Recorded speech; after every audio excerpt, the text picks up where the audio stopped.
बताइए भाई, मतलब खेल जो है वो बदल चुका है, क्योंकि जिस तरह से ज्योति सिंह प्रशांत किशोर के पास पहुंची, सब लोगों ने कयास लगाया कि टिकट के लिए ही गई होगी।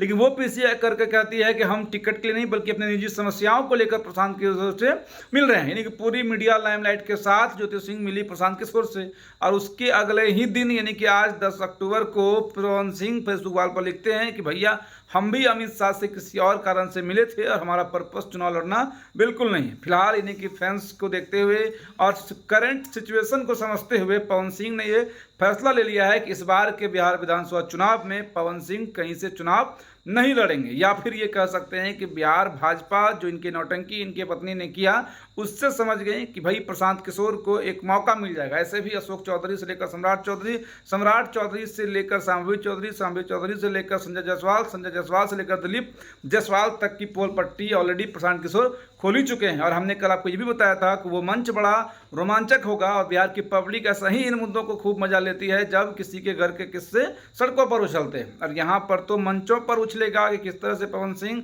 लड़की लेकर होटल में जाते थे, किस तरह से पवन सिंह 4 पत्नियां भी उनके साथ नहीं रह पाई, किसी ने सुसाइड कर लिया तो कोई छोड़कर चले गई, तो कोई पवन सिंह से टूटने के बाद टॉप लेवल की एक्ट्रेस बन गई।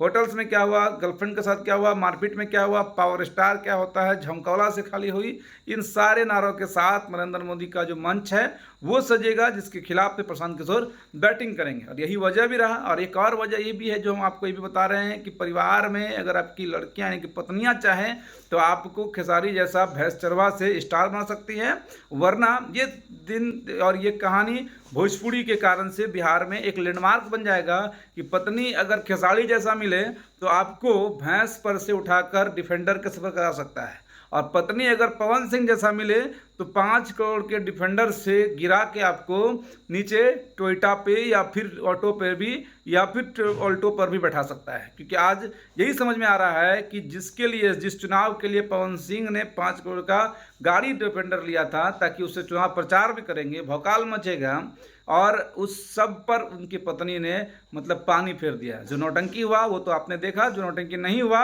उसके कसर के कारण से ही, उसके असर के कारण से ही, उसके परिणामों की चिंता के कारण से ही पवन सिंह ने आज निर्णय लिया कि भैया अब हमको चुनाव ही नहीं लड़ना है।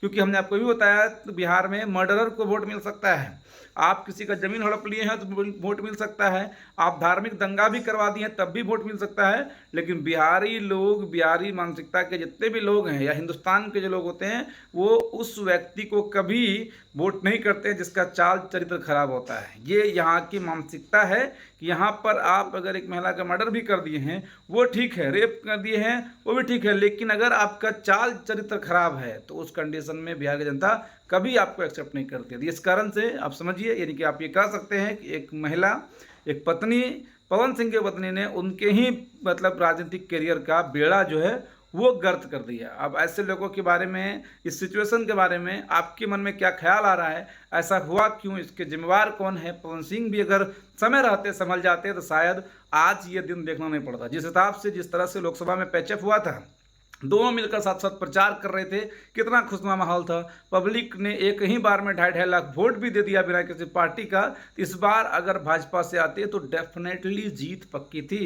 लेकिन जीत तो छोड़िए, नॉमिनेशन से पहले ही पवन सिंह चुनाव मैदान छोड़कर भाग गए। अंदरूनी क्या वजह रही पता नहीं, लेकिन सामने से तो ये दिख रहा है कि अब पवन सिंह चुनाव मैदान में है ही नहीं। अब इनके बारे में क्या कुछ ख्याल आपके मन में आ रहा है? किस तरह से कहा गया था कि पावर का लकीर फिर पवन सिंह यहाँ से खींचेंगे, लेकिन वो लकीर खींचने से पहले ही पेंसिल ही टूट गई। अब पवन सिंह का पावर खत्म हो गया।